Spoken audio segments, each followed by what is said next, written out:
time a client would message me, every time something would come through, I didn't enjoy it. And when I started to not enjoy it, I started to do it less, got worse at replies, so that someone can come in and bring their passion, bring their flair, but have an exact process of how to do it. So you've got this like value bank of all these people who remember and trust you from what you've done previously. And that was 5 years ago. What's that going to look like in 20 years' time when you keep cranking out the same amount of volume of? This is why a lot of people fail when they go to mentors, because they're given a one-size-fits-all approach of like, all 100 of you go and do this same thing who are in exactly the same market, live in the same country, from the same. If you're an online trainer is looking to be successful, you're in for an absolute treat, because I feel like I've got the Australian version of myself. We've got Rhys Livingstone, who has a very successful fitness business, also is a very successful business mentor in the fitness industry. And I don't think I've found anyone else who I'm really congruent with and click on exactly the same wavelength. So this is going to be a really interesting conversation if you're looking to like grow your fitness business with no bullshit, from someone who's actually fucking done the thing and teaches people to do the thing. And Alex Hormozy talks about the highest level of authority is someone who does the thing and someone teaches other people to do the thing successfully. And you've got two people on this podcast who are going to open up a wealth of knowledge to help you. So thank you very much for your time today, Rhys. Charlie, thank you. It's a pleasure to be here in Dubai. It's thank you for pushing me to come, actually. You started that conversation, like, when are you coming? So I appreciate that thought, and I'm happy to be here. Thank you. Cool. And I would say part of that people should take value of is network, because Mark Fox, who owns Kahoon, as a coaching app, introduced us to be like, you two would get on. We obviously do. So thank you for the introduction, Mark. And if you listen to my podcast, Mark, that's also in the show. First thing I want to get into, Rhys, I think is one of the biggest issues most people have, and that's limiting belief. Now, in Australia, I'm obviously not from Australia, I believe there's something called tall poppy syndrome. Yeah. Like, I know islands rife for the same type of thing. Did you feel that was something you ever suffered with in terms of breaking out the mold to be successful, and that was holding you back at any point? I think it was naivety for me. I think I was never exposed to what I now see to be successful. I was never exposed to tangible success in any manner. So I didn't really know what wasn't possible. It wasn't really until that I actually started to do the thing. And then I think with any fitness business, you get to some point where all your friends like, it's just a fitness business, and they use that one word, just, like, you're just a personal trainer. And it always used to upset me. And then that did get to me at some point where I was like, okay, well, if I'm just a personal trainer, can I have a longevity in this industry? Can I create a career? Maybe my dad is right, because he was quite against going down that road, wanted the traditional, have a career that you have for 30 years, work a job, and because that's what he did.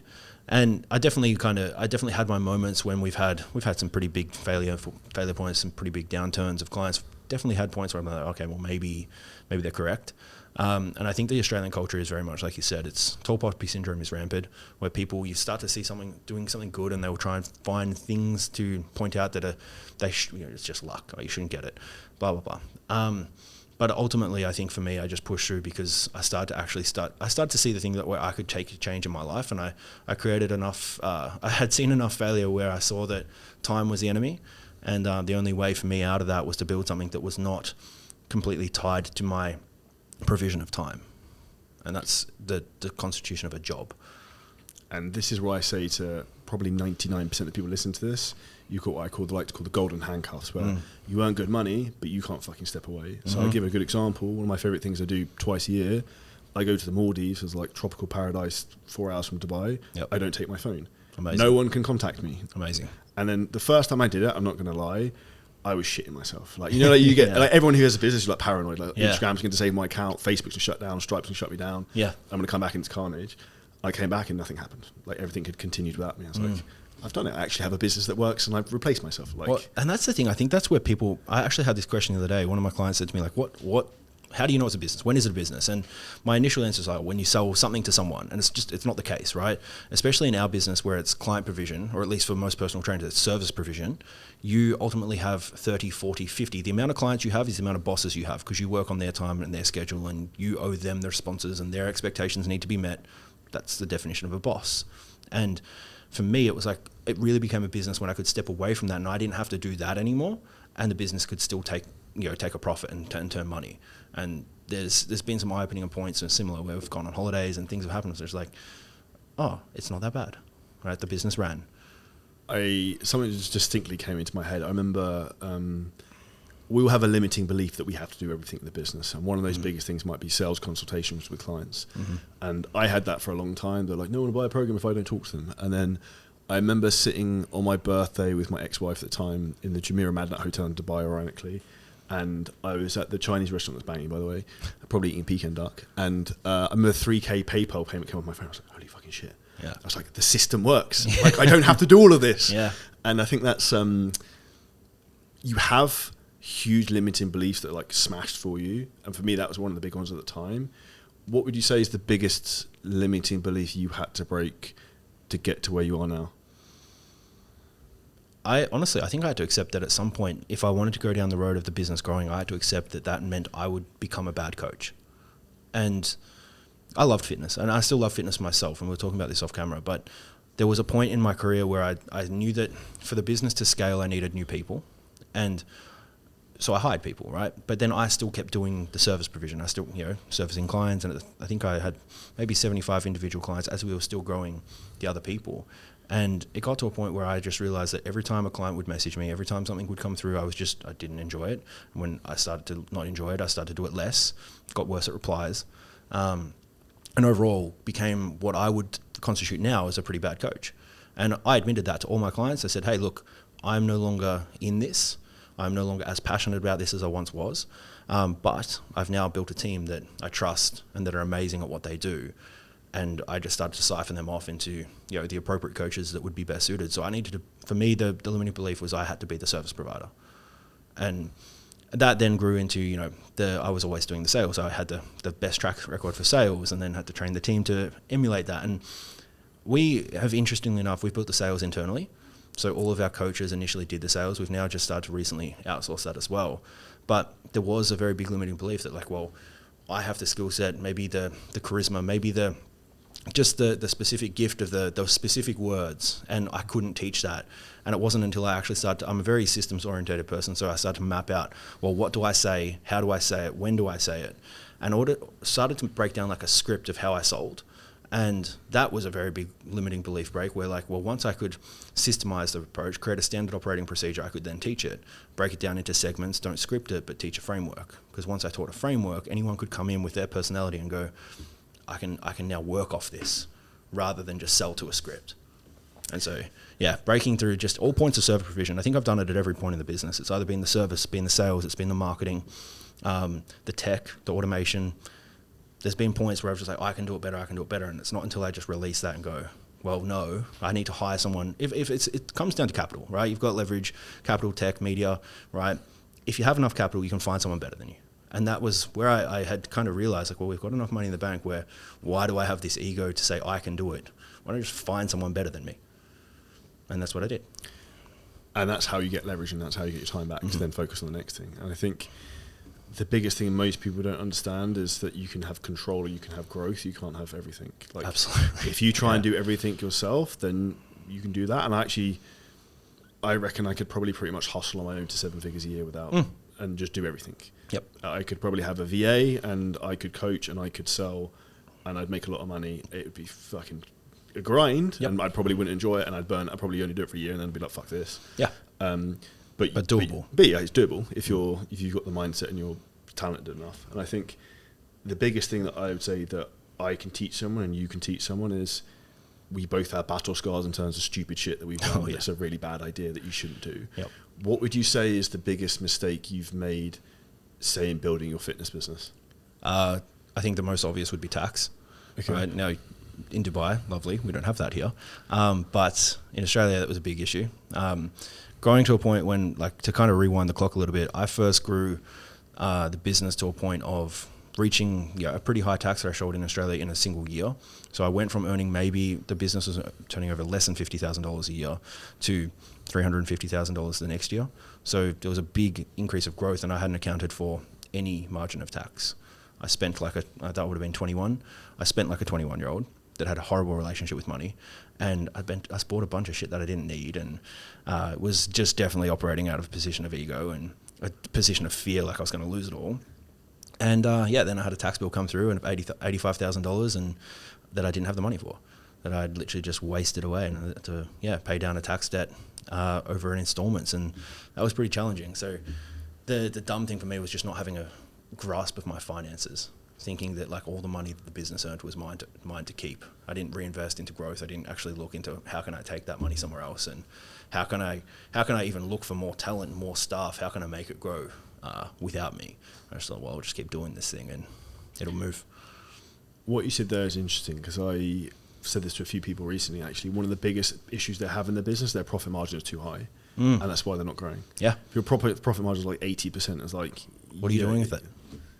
Yeah. Like, there is nothing better that you can do with the money than put it back into the business to like someone to learn from, someone to help you build the systems, a team to scale. Or even specifically just direct advertising. Or paid ads. Like, just like you could, even if you'd never done that, like we built to above seven figures completely organically, had never done paid ads. And it's like, okay, well, if we've got the profit margin there, like why are we not?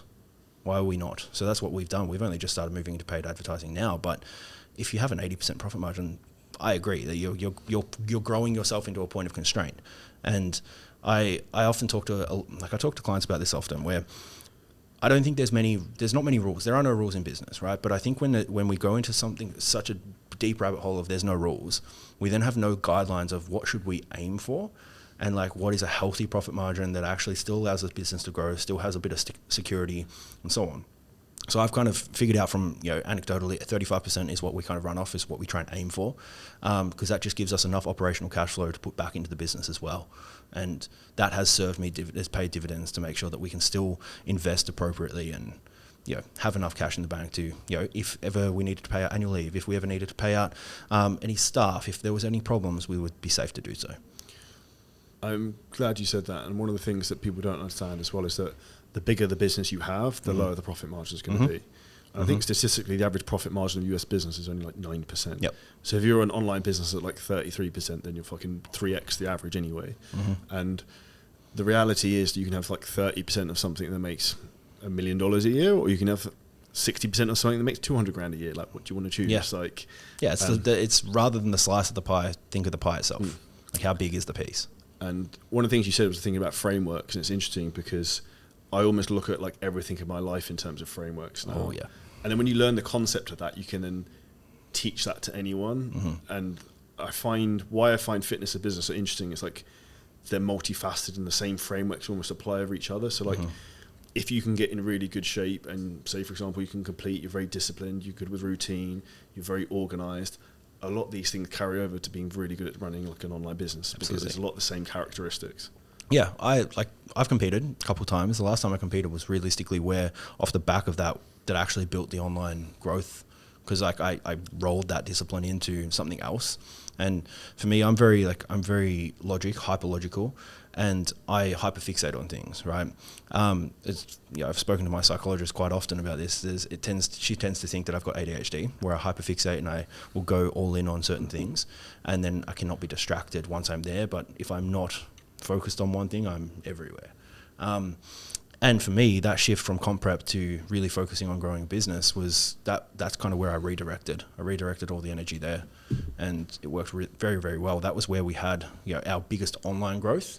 Prior, I was completely in-person, one-on-one, serving time for money. And it was after that prep that's where I was like, okay, first staff member, what do I do? How do I do it? And just learning those processes. In terms of, you mentioned speaking to a psychologist is interesting, because that's something I've done at numerous times throughout my career. What was the main reason for that? Business stress initially, and then personal stress as well. I think it cross-populated. It's harder than people realise, and I actually messaged a good friend of mine who I co-own another business with called Closing Force, to say like, I have no idea how the fuck people like Elon Musk can like mentally control the amount of things going through their head. Yeah, because it would just be an absolute clusterfuck of there's so much going on at every given moment, and to be able to give anything your attention, to be able to give anything, to show up at 100% to anything when there are so many things, I have not gotten, I've not found the answer yet. Right, like for me, the initial spark to go down that road to actually explore how I think, why I think, and what I like, who I am as a person, it was a result of balance, right? Like I didn't have any, and to this day I still, and this may be a bit contrarian of a belief system, but I don't believe in balance. I do was not. fucking thinking this on the way here in the car as well. I can talk about this. And I fucking hate when people say like, oh, search for a work-life balance, build a business, have work-life balance. It's like, life doesn't work that way. But you'll lose because I'm not balanced, so I'll beat you. Yes, it's like exactly, right? And it's like you can think here, you can sit here all day and say what the world should be, but you got to focus on what the fuck it is, right? And life isn't fair, and life will not be balanced, and there can never be such thing as priorities. There only can be one, right? By definition, if something is a priority, there can't be multiple, right? It is singular. And for me, that's how I now have operated, and seeing the psychologist has now just allowed me to help essentially accept that at any given moment there will be priority, singular, and that is okay. And right now that is the business, that is the growth, and that means that does not come with balance, and that's fine. Later in life, the scales will tip the other way. Maybe I have more lifestyle. The business will be less of a priority, but it will be not growing at the same rate it is now. And at that point, I might accept that. I don't know if I will, but... And also at that point, you would have built the machine that's built the machine, right? Correct. And that's what you're going through at the moment. And I can tell instantly from talking to you, you're the same as me, that you enjoy doing this. Yeah. It's like my big red shiny toy that I get to play with. And but it's not only the entertainment factor, it is the toy, but it is also the solution to the pain, right? Whenever I'm stressed, right, generally the stress is going to tie back to freedom, financial status, revenue, whatever we're doing, or maybe some sort of problem in the business. Sitting at home is not going to help me. Fix the fucking problem. Go to work and do the thing, like fix the thing. And that's, to me, it's like the answer to the stress is the stress. The obstacle is the way, and that has helped me massively. Why do you think so many people struggle to think like that? Because the biggest frustration I get with people is they like stick their head in the fucking sand and then like under the duvet and just hope for the best the next day that it goes away. I think it's society's expectations, or at least those around you. I read a quote yesterday. It was Alex Hormozy as well. He said, like, people don't want the best of you; they want the best version of you for them. And ultimately, that's what I've experienced whenever it comes to people trying to pull me away from the business. It's like, oh, you should have more hobbies. Like, why? Like, I don't want your life. Like, I shouldn't do anything. I should do what is necessary for me to create the life I want to. Don't enforce your should on me. Like, I don't think that's helpful. Second to that, I think people are always too scared to make the hard choice, right? From experience, every time that I've had a hard decision to make, right, whenever I go down the easy road, it's generally you keep trying to go down the easy road, like, oh, I'll just keep doing this thing instead, I'll keep doing this thing instead. And there's always this thing in the back of your mind, like, maybe I should just do this other thing. It's harder, but maybe I should do it. It's generally the right thing, because if it wasn't the right thing, all these other things would have already worked. And it's like, well, maybe just make the hard choice earlier and you'll just like shorten this curve of adaptation. And it's always the thing you don't want to do that always leads to the biggest like turnaround in the business or uplift, I find. I can speak completely from experience in that. Like, we had maybe 9 months ago some staffing problems in the business, and it was something that I kicked the can down the road, like, oh, we'll deal with that later. And you know, even at the time, it felt like, okay, that the correct thing to do, the right thing to do, is actually have the hard conversation now with staff, reset the standard, and adjust from there. But no, I did. I kicked the can down the road and I took it later, and then the problem got worse. And then it was like, okay, now the problem is bigger and the conversation became harder to have. And had I just actually listened to the data, I'm very data oriented, but unfortunately when it comes to staff, there's emotion involved and it's their livelihood. It's like, okay, well, yeah, data says not good, but good human clause, maybe we'll just keep trying. And I've now learned that the good human clause doesn't play a role in business. Like, I think data has to lead the way. It's black and white, right? Yeah. And I think my own personal experience, I've never seen anyone, when you look at team building, who I've hired who started badly, who's ended up well. No one starts shit and then like, oh, they become a rock star suddenly. Yep. Like, they either hit the ground running or they don't. Yeah. Like, yeah, I think there's proof. Like, the first 6 weeks, I think that's realistically is the cutoff. If you don't see that stardust in the first 6 weeks, it's not coming. In terms of hiring, I'd say it's one of the biggest factors, in particular when you're at 7 figures and looking to go to, say, for example, 8. What would you say is your process in terms of hiring team members at the moment and building like a team of A players, for example?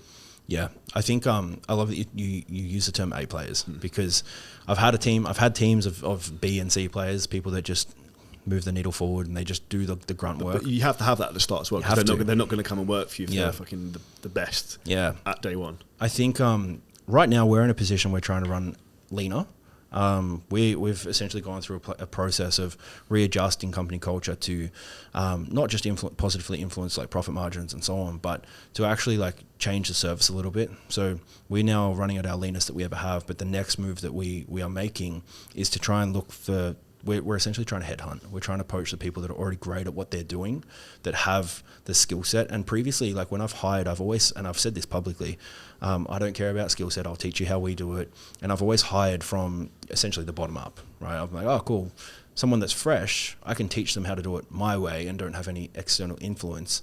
But ultimately, I found that do that for long enough, you just become the genius with 1,000 hands, and it's just emulations of you. No one has different innovation. No one has different things that are better or different to bring to the table. And so that's our move forward now, is essentially just hire talent only, and we're looking for those A players. And how we're doing that is we're first trying to standardize the whole coaching process, so that someone can come in and bring their passion, bring their flair, but have an exact process of how to do it. So, if ever they were to leave, if ever they were to be in a place where they couldn't work, someone else could take the reins pretty quickly, pretty easily, without a big panic of like, where are these clients going to go, how are they going to get serviced. It all comes back to standard operating procedures for me. So I'm mapping that out first to then present to this talent, like, this is exactly what's expected of you, and this is where you have the free rein to have innovation. I think ultimately though, like hiring A talent, A grade staff, it comes down to a few things. It comes down to remuneration package. You need to pay well. They need to have a reason to come to you. Company culture needs to be high. And that's something that we haven't had in the past. Being an online business, staff being spread, company culture was something that we struggled with. But we've now put in places like yourself, team meetings regularly. We do social settings now as well. And that, I feel like, is the big thing that most companies lack, especially in the online world, to try and actually build that internal culture, and cross over that to coaches as well. Like anything online and trying to build culture, it's challenging. I would say the biggest difference has probably come in our business last year or two is ingraining like weekly meetings, and like we have daily meetings for certain teams now, and it's all the boring business shit that you don't want to do. That when I was an estate agent 5 years ago, I was like, fuck this daily meeting bullshit, I don't want to do this. And like now I'm the one who's like, we have to fucking do this, because it makes so much difference, because it's like feedback loop. You're finding problems, fixing problems, finding problems, fixing problems, and that's how you move ahead really quickly, rather than like you find out 3 months later from John who's like, yeah, that hasn't worked for fucking 3 months. You're like, well, I didn't know about that. Yeah, that's something that I speak to my staff often about, like actually, especially like more of late. This problem solution cycle is just speeding up faster than ever, and it's somewhat frustrating. It's like, oh, we've just fixed a thing and now we found a new thing, and it's never ending. And Pat, he's my right hand man, and he's essentially the 2IC of the business, and he always hears the soundboard whenever I come up with an idea or a problem. He's the first to know, and he's just like, man, another one. It's like, yeah, and I live for it. I'm like, yeah, another problem, let's go. And it becomes interesting, because like you're right, that cycle just starts to shorten, and that's where you get actually like compounding growth, because all the things that are holding back, say, your competitors, that are taking them 6 months to realize, you're realizing it in 4 days. It's like, okay, cool, now we can adjust and adapt, and we can take over far quicker. With where you're at the moment, what's the number one lead generation strategy you guys are using at the moment, and you recommend for people to use based on the current environment and what's working? We've done, as I think I mentioned before, we've built to now multi-7 figures completely organically. So I say volume. I say volume of content production, and I say volume precedes perfection every time. To give the listeners at home a little bit of an understanding, if you were doing, say, video content, right? I think that video content is now the way of the current landscape of the fitness industry, at least, and it's necessary. You need to get good on camera. It's actually one of the processes we put in place as in hiring. You need to be good on camera. Otherwise, we don't want to see you, right? Now, if you are going down the road of creating video content, short form content, or long form, let's say you allocate 2 hours. I think that's most common for people. They're like, oh, I'll allocate a couple hour block to do some content, and then I'll clip it up and I'll post it. Generally, the first 25% sucks, right? You're just getting warmed up. You don't know what you're saying. It's hard. Now, you've just had a quarter of your time is gone, right? Now, if we look at that over a period of, if you were to now block out 6 hours instead of 2, you can say, we know that there's not going to be an increased percentage. It's not actually going to be a matched percentage. It's going to be matched time. So maybe your first hour sucks, right? Maybe your first half an hour sucks, but now you have 5.5 hours of great. As opposed to losing a quarter of the time that you've allocated to film, you've now lost 5%. Now you have actual ability to bulk create. So we batch create. We batch create twice a month. We do 30 videos. Like Alex Ramosi does. Yeah, yeah. Did you copy that template? We started prior. I'm happy to say we started prior. Did Alex copy you? No, I don't think so. Heard about Rhys Livingstone. Just thought of a kin. Just one of it. Two of a kind. But we started just from. We had a point where honestly business had slowed down. So okay, well, how do you break the machine? You quintuple. You keep compounding the amount of content you create, and then we can learn faster. It's that whole problem solution cycle. We can learn what content really connects with our audience faster. So that was my main goal. Is we just started posting ungodly amount of times up until a point where we were posting 20 times a day across one platform, and then we would omnipresence in that everywhere. So YouTube Shorts, Instagram, TikTok, you name it, we were there. We noticed a massive increase in an organic acquisition. The big thing though, that where I feel like most businesses lack, even if, and it's the take home or the quotable point of every business mentor, if I gave you 30 clients tomorrow, could you take it? Like the answer is no for most people. And the process is, where they fall down is in the process of nurturing, right? Where we kill it is we have a lot of organic acquisition. We have a lot of inbound inquiries, but from the moment they're inquiring, they're like, I'm a heavy believer that time kills all deals and speed is king. So they get contacted immediately. So we have automation processes that go in that contact them immediately within 5 minutes. Straight away, 5 minutes. 5 minutes later, they get an AI call from me. So it's like Robot Rhys comes in and says like, hey, Charlie, saw that you inquired. So it pulls your name, puts your name in from your inquiry platform and says, saw you've inquired, but you've not yet booked. Here's another link. And then we start to nurture them appropriately through that cycle over the next, we go up to about 6 weeks. So we've got essentially a lot of automated, a lot of touch points, but we don't believe in just giving touch points and trying to pester them to book. We give them value at every point. So it might be a free program. It might be a free breakdown of someone else's diet. It might be a case study. It might be anything that we can think of, and we bolster that out based on gender type. So males get in a certain flow, females get in another flow, and that allows us to nurture people into a very high conversion, a very high acquisition, because once they start to get a little bit of that value, we've found that our referrals start to just spiderweb out and compound. And the referrals is the big thing that people don't understand, is actually having a fucking good product. Because if you get one client to refer you 2 people and you do that consistently, your business will grow forever for free. For free, yeah. And that's sort of the game and the goal, right? Yeah, and if you can create predictability around that too, you can now start to go, okay, well, my lifetime customer value of singular customer is X, but each singular customer through their lifetime value refers X amount of people. So now one client is worth, let's say, $5,000 as opposed to $2,000.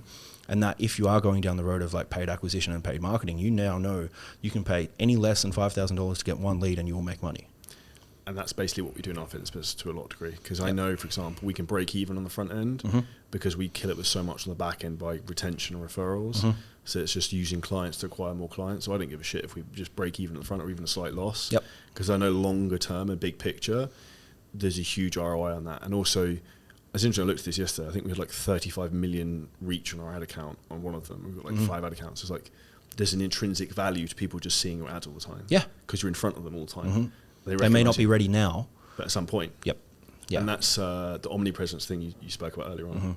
Yeah, I think to sum that up, if we're looking at trying to get the best acquisition, I think, like you said before, you could probably grind, hustle, and build a 7-figure business yourself. I'm a firm believer that people can build a 7-figure business without paid acquisition. Oh, I agree. I think people get into that road far too quickly. They think it's a solution to it. It's a Hail Mary. Like I can just chuck some money at a problem. I think that's because they're not willing to put in the work on the content or the organic side of stuff to make it work. It's also they're a victim of the situation that they're in. They're a victim of the landscape of the fitness business as a whole, because you've got every Tom, Dick and Harry yelling at them that they need to do paid ads and that's the answer to their future, and like you can throw money at a problem. And it's like, one, it teaches horrible habits in business. You can't just throw money at all problems. Sometimes it takes actual business acumen and skill set. I've tried throwing money at a lot of things and it's always gone very badly.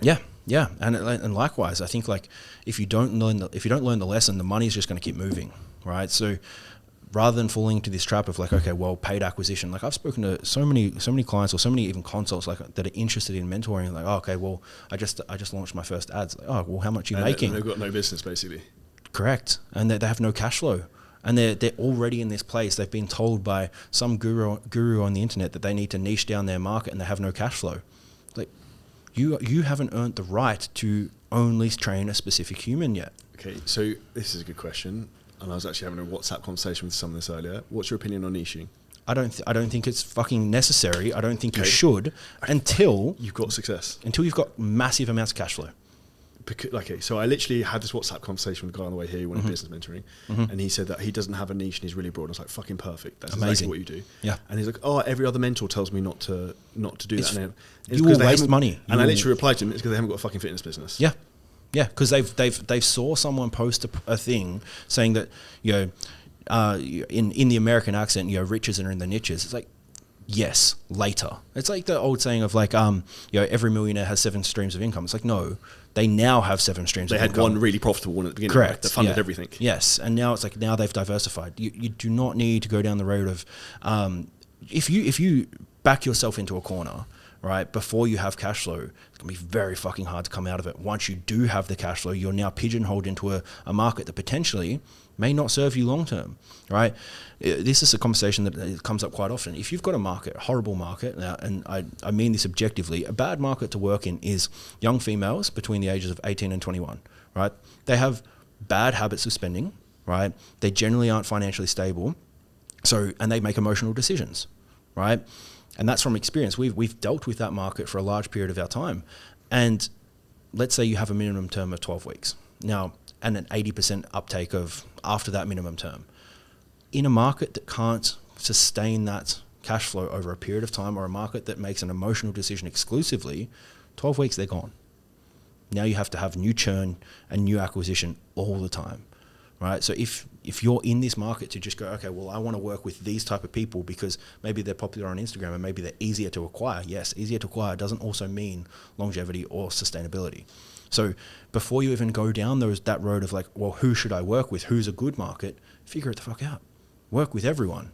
And then start to figure out what your market, what your product resonates with, and what you actually know how to coach. And this is what I found and what I find works with everyone who's successful. Your market will gravitate to you. The people who you end up coaching the most, that is your market. Yeah, I can speak this even from a different realm, right? I used to have a apparel business. We've recently sold that. But our marketing, we did paid advertising for that. And for product, I believe in paid advertising for product, right? I think it's necessary, right? Unless you have a very big, large influencer reach, it's probably not going to be an easy road. But down that path of paid acquisition for product, we were selling oversized T-shirts, hats, and so on. The only thing we marketed to, the interests were tattoos and fitness. Those were the two. We didn't. You're the target market, right? Correct. But that was not where we started. Yeah. We completely niched down to males between this age and this with 500 different interests, and we settled on a very broad market too, and we had far more success there, far more. And the way I'd explain the niching thing is, say you listen to this, say you've got 5,000 to 10,000 followers on Instagram. Not all of your followers are going to see all your content in terms of reach. So if you start targeting vegan mums who live in Dubai, the percentage of people who follow you who are vegan mums who live in Dubai is going to be pretty small. So it makes absolutely no sense to try and target something so specific. I think even just building traffic on your own as well, like learning the skill set, like coming back to what I said before, if you just throw money at the problem, you don't actually learn you don't get the experience that's required to sustain your business long term, right? Coming back to your example with Comprep, like the dedication, discipline, and so on, it's the posting X amount of times per day, every day for endless period of time with no return. That over time. Now, once upon a time, I never used to believe in branding. I thought branding was rubbish. I thought there's no quantifiable return. If I made the color of my logo this or that, I don't know whether it actually worked. Now, to that, I still say, yeah, somewhat true. I think a lot of people obsess over their business name for way too long and what colors they're putting in place. However, branding is a long game, right? If you post 3 times a day, every day for the next 6 months, and now someone finally comes to your page, they've got how much content to scroll through. That's brand reputation. Yeah, and it's we've got just a brand equity that is actually tangible now, rather than just this thing that is disjointed and things are everywhere, right? I'll give a good example of this. I've been doing YouTube a while, maybe like 5-6 years. My channel's not massive, like 30,000 subscribers, verified, all that type of stuff. Just casual, yeah. Yeah, but like the reality is that I looked the other day and I was like, we had fucking 17 million views. I was like, yeah, that's quite a fucking lot of people. Yeah. Because I've had random people on sales calls for the mastermind. Like, yeah, I watched your, it's like random YouTube videos, like one with Larry Wheels like 2 years ago and like whatever. And I'm like, okay, like that's interesting because people still remember that. So you've got this like value bank of all these people who remember and trust you from what you've done previously. And that was 5 years ago. What's that going to look like in 20 years' time when you keep cranking out the same amount of volume? It also shows growth of you as an individual, growth of you as a brand. And I think as the business owner, there's a level of ego attached to that. Like, well, I don't want people to see what I used to be. I don't want 100%. people to see that I was once really bad on camera. We made a decision a while ago to leave all of our old podcast episodes live, right? You can go back and see episode 1. It's horrible. But we still have clients for the fitness business come through and be like, I'm starting at episode 1. And like, please don't. But they do. And they actually enjoy the development. But it's of the more business. sincere, right? Yeah. Yeah. I set up my 7-figure business basically in a shed in my garden in the UK and did my podcast from there. Yep. So if everyone goes back and looks those, you'll see like it looked like it was a fucking joke, but and it gives context to where you've come from. And I think people want to go back and see that journey. And also, I know you'll be the same. That sometimes I look back and like that's where it came from. That's quite like. And I also say to people now when I speak to them, is like, I did it. Look where I came from. You can do it. Yeah, I have that all the time. Where like I have a private facility now, right? We have a gym, we have a podcast studio. We've kitted out massively, but there's times where I walk through that and it's like this started in the spare room of my parents' house, like with horrible. It was a horrible setup. And I remember coming home as an in-person personal trainer. I would come home and I think this is pretty much a standard across the board with any entrepreneur, anyone that runs a business. They get home and they spend 30 minutes in their car, just in their driveway, just sitting there. Like, fuck, I don't want to go inside and deal with more people. And I would do that every day. And then I would go upstairs and like, I had a whiteboard there and like, okay, well, how am I taking this online? What am I doing? And I just, mapping all that out, even though people can't see it, even though I didn't document it, but even the fact that there's podcast episodes where in a spare room of a crappy house, it does show that growth, but it also shows that you've done it. And I think that comes back to what you said in the introduction. 2 people that have made the way in the fitness industry, but have actually done it, not just are teaching from theory. We've gone through the struggles, we've gone through the bullshit. And that for me is my frustration. Theory and practice are completely different. And when you actually do the thing, you see what really works, and you also understand what it fucking takes. And I almost get emotional to people about sometimes in the calls, like, you don't understand what I've had to do to get here. And like, if you're not, I feel sometimes that I want it for them more than they do. Yeah. Because people, they want the prize, but they're not willing to go through the process to get the prize. And the reality is, like, anything that you want to achieve in life, you're going to have to sacrifice for and like put some fucking effort in. Whereas if it was easy, everyone would do it. I completely agree. And I think that the industry doesn't show you that. The coaching industry especially. Like the fitness industry, I think, unfortunately has a very vain, it's a very vain industry, right? And I think a lot of people enter the industry from a position of lack. They're not confident, they're not happy. Like, you know, look at any physical change, it generally starts from not being happy, right? And that's where most businesses have started from in the fitness industry, and they kind of stay there for a long period of time, seeming like a victim of the circumstances they've been dealt. Well, I have to trade time. Online is like, you know, meant for the influencers. It's like, it's not. You know, you can just, you have 3,000 followers. If you get just every single one of them to pay you once, like, you're going to be doing all right. And I know you would know the same as me. I've spoken to a lot of influencers. A lot of influencers make very little money, and a very fast trap a lot of them get lured into as well. My opinion, I'm going to say, is using shitty third-party software companies who take a percentage of their business and basically rob them fucking blind. Like, we had a guy, I won't mention who he is, who came to us recently, last 2-3 months. He was previously selling like shit programs on like an automated app that's going to be wiped out by AI. I don't know, like a couple $100 ago. He's now selling programs at $2,500-3,000 ago, and it's like a fucking different game. And that's what people don't understand, the difference of like when you've been in the trenches and done it. Like, yeah, and I say to people like literally like dead serious, I'm like, what you're doing right now is exactly what I'd want to do if I was not looking to make money and not be successful. And their face just drops. I'm like, I think that's those moments where you can look at people and you speak to them, like you speak to business owners every day, and you go, well, do you want the end of the prize at the end of the tunnel, or do you want the quick win now? Do you want it to look cool that you've got an app that's this, that, and like bells and whistles? Cool. But in 5 years, when you're actually making money because you've learnt the skills to actually kind of do the work, and they're still taking 35%, probably not great. And it's funny because this is what, it's not funny, but it's more sad. It's almost like when you're in it, you see behind the curtain and you're like, fuck, this is how it really works. Because the influencer crew doesn't really understand it, and then the general public doesn't have a fucking clue in terms of how it all works. And it's almost like you used the word earlier, charlatans. It's like the wacky races of like what's going on in the background. Yeah, well, you get people that, and that's the thing. I think you and I we're fighting an uphill battle, right? Because the large masses of people in the fitness industry that are coaching business have come from a position of a failed business, and they're exclusively teaching from theory, right? They've read a marketing book from the 80s, and they are like, okay, well, you need to just paid advertisement. You need to do this, and this out of home media. Like, I spoke to someone recently, and they're like, oh, well, do you think I should do a radio advertisement? I'm like, fuck no. Like, who do you currently train? Oh, I don't really have a market. What do you mean? Like, okay, well, what about the majority of your clients? What's their age bracket? Oh, cool, 20 to 25. They don't listen to radio, kid. Like, no way, right? And it's like, who taught you that? Like, oh, this previous business mentor. Like, why? Where are you getting this from? And where I'm going is, like, people are just teaching from this theory of like, oh, it sounds good to do a radio thing. Like, that sounds cool. It sounds impressive, right? Yeah, sounds really cool. It's going to cost you heaps, but for what? Go do your own podcast, put it on your own platform, own the media, and distribute it however the hell you want. And do as many of them as you want. Yeah. Put in the reps.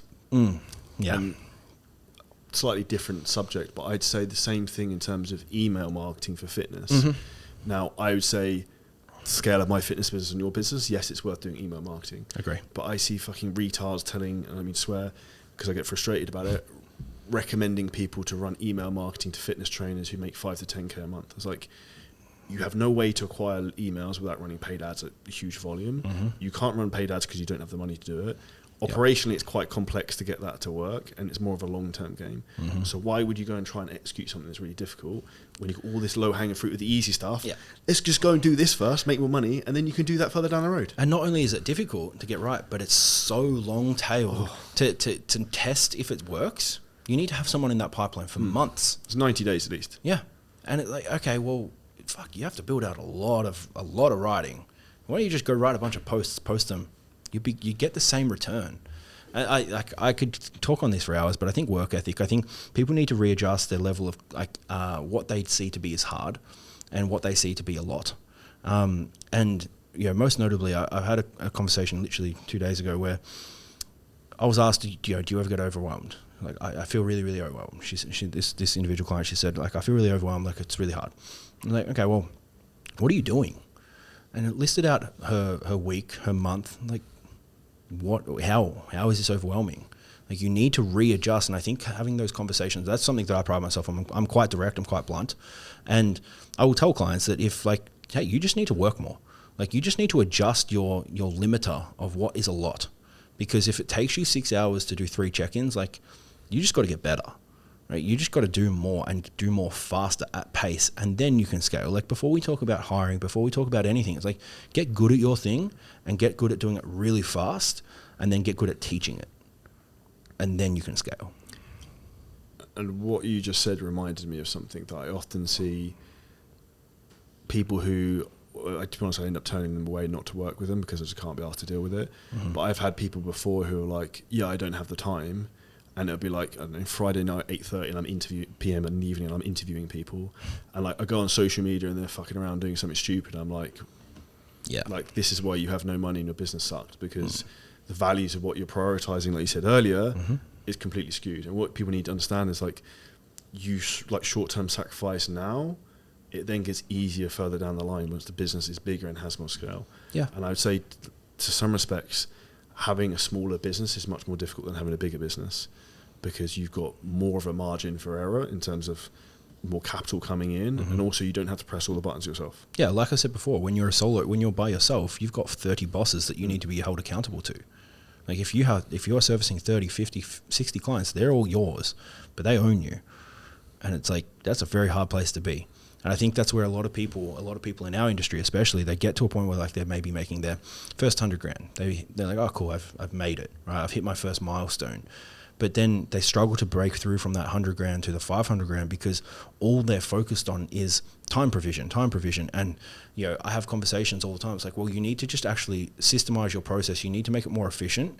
Like, oh, but then I feel like I'm giving them less time. It's like, you are intentionally. You need to find other ways to provide value to these individuals so that you can scale, so that they don't leave, so that the value is not tied to you, but to your business. You can't sell you. right? Like, it's impossible. You need to have system, you need to have process, and you need to be able to actually I call it creating ancillary value elsewhere, right?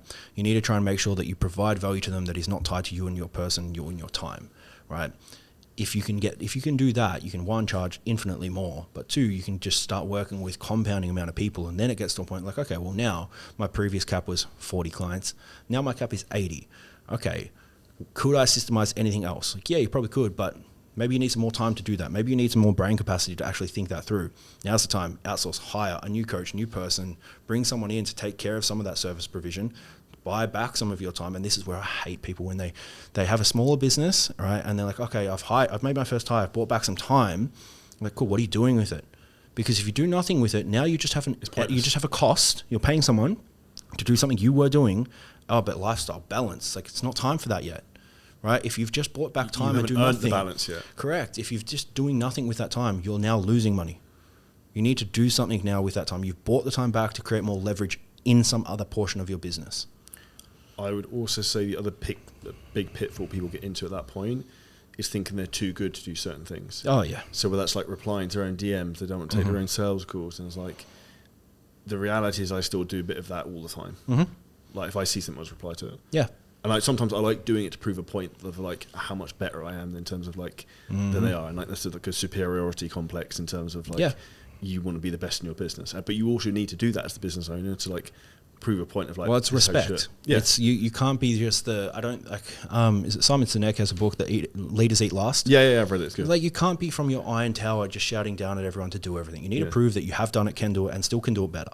Your time is better served elsewhere, and I prove that time and time again in my business anywhere I can. And something that for people at home, if you are building a business, if you have a team under you, I think one of the biggest things that I've done that has helped instill this into the company culture, that, you know, my time, whilst yes, I'm not coaching, my time is being spent doing good things for the business and helping us grow and essentially making their job better. I give open access to my calendar. People can see how much I work, when I work, and what I'm doing. And from a company culture perspective, for the team to be able to see that and to see what I'm working on at any given point, for them to make their job easier, better, more efficient, it tends to work well. It's created a good process where people are like, okay, well, people in the team are like, okay, well, I can see that, you know, him not coaching is actually great for us, like, and it's paid dividends. Here's a thought process. What's your opinion on people posting for reach or posting for income? So for example, like, you can post content in terms of social proof transformation, tends to get pretty shit reach and pretty shit engagement, yet makes money, or posting more viral content that pulls more people in. 80-20. Yeah, I agree. Yeah. Like, I would be like, you need to feed your, like, if we think about this from a marketing perspective, right, you need to feed your funnel, right? You need to actually have new acquisition coming in, and it's like, give people what they want, give them what, like, wrap what people need with what they want. Right, so give them the front stuff on the front end. Give them the stuff that's going to get them in, and you can give them what they need later. You can give them the results. You can give them the testimonials. You can give them the form execution, the reviews, and all the service provision later. But the 80% should be feeding your funnel, so that you can nurture them, albeit either manually doing, you know, appointment setting yourself, messaging anyone that follows you, doing all of the stuff that is tedious and long, or feeding the funnel that is systemized, that is automated, that can help those people warm up and become, you know, active leads. 100%. In terms of managing your team in the business, what's the top softwares you use for that? We're using GHL, operated by Knock On Automation. I'll give him a little plug because Matt has helped us a lot. Matt's a small business here in Knock On Automation. He's built essentially our whole back-end pipeline that's allowed us to really nurture our clients and allow us to, you know, systemize our referrals, systemize our acquisition, and systemize, like, even just creating a little bit of status in our business. So we leverage a bit of status later on down their customer journey, where they get you know, their VIPs, their Lionstone VIPs, where they get to come to our meet and greets, they get to come to the facility. As I said before, the facility's private. We've leveraged that a little bit, that, you know, our top referrers can come through and train in there sporadically, and that's all done on automation. So that's been incredible. That operates as our CRM as well, so we can see all of, you know, our whole pipeline at any given time. Outside of that, we've used a little bit of AI as well. We've used Synthesia, we've used Descript. They've proven to be quite helpful too. Cool. Your own motivation, what motivates you? Because you mentioned your father earlier. Interesting. My family are very normal, right? And I say that in the nicest way, but they're nothing special, right? Like they've never done anything special with their life. I'm very blessed to have the parents that I do, and they've been amazing, but they did not teach me like money, success, any of that stuff. The only person that comes to mind that I guess started that was my grandfather. Not through any degree of financial wealth, through any degree of like specific direction, but he would always challenge me. He would always say to me like, why are you doing things that way? Even as a kid, like I'd be tying my shoes, for example. He'd be like, why are you doing it like that? And I just said, well, because that's how Dad taught me. He said, find a new way. He would always just say like, can you do it different? And that's what realistically, I think that's the biggest thing that I keep coming back to is like, find a new way. Can you do it different? And that has been the motivation from when I was in person, doing a lot of time. I was making good money, but trading a lot of my life away for not much in return in reality, right? For what it really brought me, for what the cash flow really was, it didn't really buy me any sort of degree of happiness. And that has been the thing that's brought me away from that. It's like, okay, well, I don't believe that trading time is going to get me anywhere to be any level of success or any degree of happiness. I also don't believe that any degree of like exponential wealth is going to create specific happiness, but it gives me a shit ton of freedom too. So it's just like everything I do is just like, can I do it different, and why am I doing it that way? And that's been the big motivation of like, we look at every system in our business, and I get the team in once a month. I'm like, cool, what can we do different? We have a can we and should we framework. So it's like a little Venn diagram, right? Can we on one side, should on the other side. The cross point is the stuff that we focus on for that quarter. So we'll put as many things on that board as we can, and that cross point of can we and should we, then we then innovate and try and find a way. So the motivation for me is just like, it's a challenge. It's, can I do it different, and can I do it better? And if I do that long enough, I think I'll get to a place where I'm like, cool, maybe I can have some freedom now. You mentioned doing things differently. Mm-hmm. How do you think online fitness, client acquisition, and that whole process is going to evolve in the next 12 months to 2-3 years? I think people are becoming more aware that they need a reason for people to engage with them. Like we can both agree that the industry is saturated. Right, there is a lot of coaches out there, but I don't believe that there is a saturation of successful coaches. There's a lot of people fighting for the bottom. There's a lot of bottom feeders, right? Yeah. I say, off the top of my head, 95% of them are 0 to 5K, I guess. Yeah, I agree. If that, right? I think like the largest percentage of people would probably be sitting in that below 100K mark per year. And just once you accept that, I think it becomes this, okay, well, where does the industry go in 5 years? I think it's like we've seen a shift in the last 5 years. People have started to respect more education. I think the next thing is now people are actually going to want to be told how to do it without you, but stay for the culture that you create. Community. And I think since the virus, everyone was locked down and everyone was away from people and lacked that element of community. I think that over the coming years, they will start to crave that far more. And I think that's where for us, I can speak anecdotally, we're putting a large portion of our time and development and a lot of resources into creating community and culture. It's a bit of a weird one, but I give it an analogy of like you can provide value through the head, heart, gut, or genitals, so double H or double G, right? Head being that you can educate them, heart you can create community and give people that sense of belonging. Gut, you can give them so many resources that they just are always having something new to consume, and then genitals, you can have the status. You can be the person that has the highest price point or has the highest level of exclusivity, right? We've already kind of gone down the road of status. We charge a lot, right? And we do X amount of intakes per month. Education, that's really what we built the business off. Resources down the gut road, we've got a lot. Like we provide a lot of things for people that we drip feed out over their customer journey, and we've mapped that out that, let's say the LTV is average 36 weeks. We drip feed a bunch of those resources over those 36 weeks. But community is something that we have not done. We've not done well. We've not even really given it any thought, right? I've tested a lot of theories again, and I'll own this. I'm teaching from theory in this regard with a lot of customers, a lot of clients of mine, and some things have worked really well, some things that haven't. But ultimately, the thing that I see that when we look at inquiries, when I look over our acquisition rate, when I look at any of those inbound inquiries, it's people are wanting support and community. And I think that's where, the next 5 years, if you can clock that road of the value proposition, I think you'll do very well. I'm glad you said that, because that's the biggest focus we've probably done last 12 to 18 months is, you nail the community, then people don't leave. Like, Yep. so, which is why we now do training camps in Marbella, UK. We did one in Vegas in the summer. Like, and when you physically get people to come and meet you and train with you and train with your trainers and stuff, it's like they're not leaving. Yeah, you create stickiness. Yeah. Right. And it gives people, they feel more obliged to stay if they've got a friend doing it and then they've referred 3 friends and they're still in the system. They don't want to leave, right? Yeah.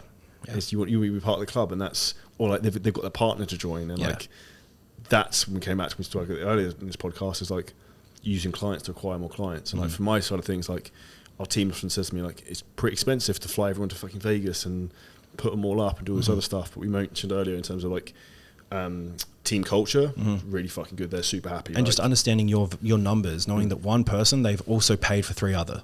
Like, yeah, the singularity cost that comes with flying and accommodation, sure, but I'm guarantee it would still be outweighed on the back end. 2.5 clients renew for an extra program, we're good. Yep. Like Yep. it's, and the reality is the compound effect after that is going to be way more than that because of referrals and stuff like that. I want to double back to that one thing quickly, because I think in sales, and there's something I teach all the time in sales, you've got 3 different types, right? You've got feature, benefit, and solution, right? And I think a lot of people in our industry, online fitness, they're on their stories and they're just listing features of their service, like check in once a week, Customized support, customized diet, correct, right? That's a feature, right? If you're going to start building out support, if you're going to start building out community, you need to go down the road of that solution-orientated sales. Like, how does that actually help them with insert X goal, rather than just being a feature? You get to go on a retreat. Like, But why? Retreat that does what? Yeah. If you get good at that, you'll be able to sell really well. And I think this is the problem. Most people don't think why about most things in life. They're like head down, and they just don't open their eyes to reality of why anything works. There's like no ability to think critically when they look at things. Yeah, I think people are just moving too quick. They lose peripheral vision. Life's just moving fast. Do you think some of that is slightly off topic? I was probably about to make up a word then. Dumbification of society from social media and stuff like that. It's just like everyone's like a fucking zombie and just. It's only going to get worse too. And because I know you'll see this as well, I see it from the online coaching crowd that they all follow each other like fucking sheep. Like, so I see people copy my shit all the time, and I feel just like doing something stupid just to see if I can start a trend to see if people would do it. I'm trying to think of something now, and that's where people don't realise. Like, I'll give it a good example. I think it was like 3 days ago.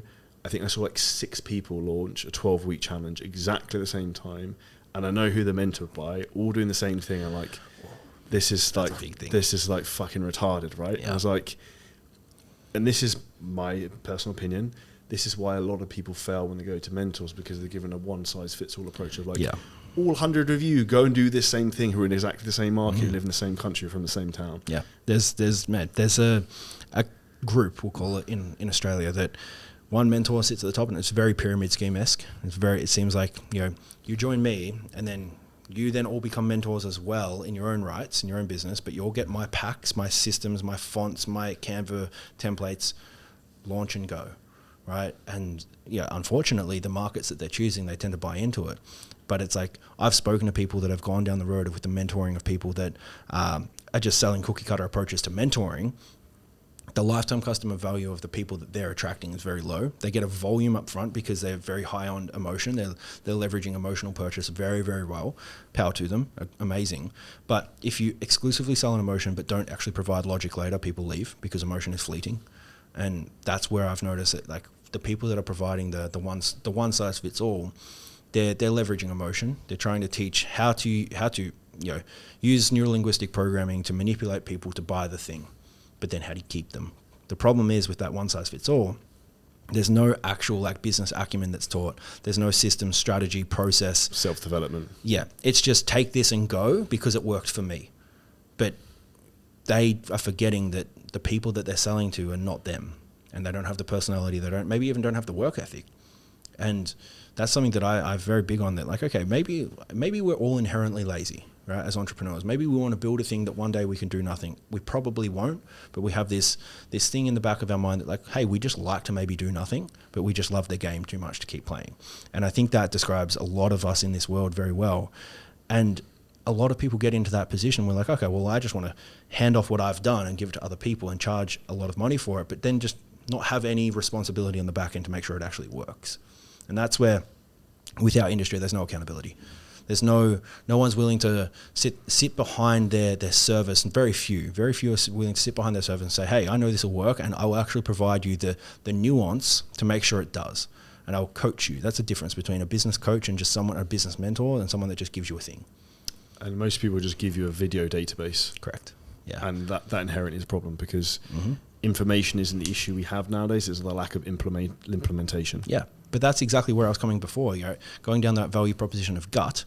If you log into a portal and there's 400 videos for you to watch, you're like, hell yeah, this is valuable. You're never going to watch them all. Okay, I've got a funny story. I got access to someone's membership site, and I looked through it and I was like, this is fucking awful. I was like, the video's like 50 minutes long. There's way too many of them. And I was like, I know what I'm doing. I come in here and I'm like, what the fuck do you start with this? So like someone who doesn't know what they're doing comes into it. You're like, Jesus Christ. And that's the reality of like, I think Australians are probably the same. Probably get it from us. British people, I'm very like blunt, short and concise to the point of like, do this, do that. And then like, see you later. I don't want to talk to you anymore. So like anything we do training wise, if it's a video, is like 5 minutes long rather than like a 50-minute ramble with like 1 minute bit of knowledge that you need to know. Yeah. And this is the problem that people need to understand is like, the most important thing, and for you coaching your clients, is having an efficient process, like you said earlier, of like, here's the desired outcome. So I say to people as well, it's like, if I speak to you once and you have to speak to me again on 3x your business, would you be happy? And they'll be like, yeah, well, that's the goal. So like, here's what you do, and like, see you later. Like, if you have anything else you need, then we can go through it from there. Yep. Because that's the goal, is you can just give someone something that's so simple, they can execute it, and they don't need anything else. But it's thought out, right? And that's the thing. It's actually thought out, but this is the difference though. You're coming from a position of practicality, not theory. Right? Where the problem lies is where people just do exactly that, throw the thing from theory, but when shit hits the fan, they go, I don't fucking know. I don't know what to do, right? And I've had people come to me from previous mentors that have gone down that road. They've been given a pack, right? They've been given a thing, and they're like, oh, but I just had two of my staff members quit. That they were the highest revenue raisers, and there was all this key man syndrome attached to them. The clients don't want to work with anyone else. What do I do? It's like, yeah, now we got to play business, right? Like this is the game. This is the game, exactly. And that's now it gets fun, because now we have like that infinite loop of problem and solution. Now it starts. And I think that's what the biggest take-home lesson I could say from everyone from this podcast is life is a game of skill acquisition, and you learn the skills from working with mentors who actually have the skills and have fucked up and learned how not to fuck up and how to overcome those things. You can help people do that. Yeah. So we'll wrap up there. Thank you very much for your time, Rhys. I'm going to be doing an episode on Rhys's podcast, which I'm excited to do shortly. Where's the best place for anyone to find out more about you? At Rhys Livingstone. Yeah, at Rhys Livingstone on Instagram. And the podcast is From Lambs to Lions on YouTube, Instagram, and Spotify. Awesome. If you guys enjoy the podcast, make sure you smash the like button, drop a comment below this on YouTube. And if you want free access to our 4C course, which is exactly how we scaled from $0 to $5 million in organic sales, you can hit the link below this episode and get access to that. And we'll see you next episode very soon.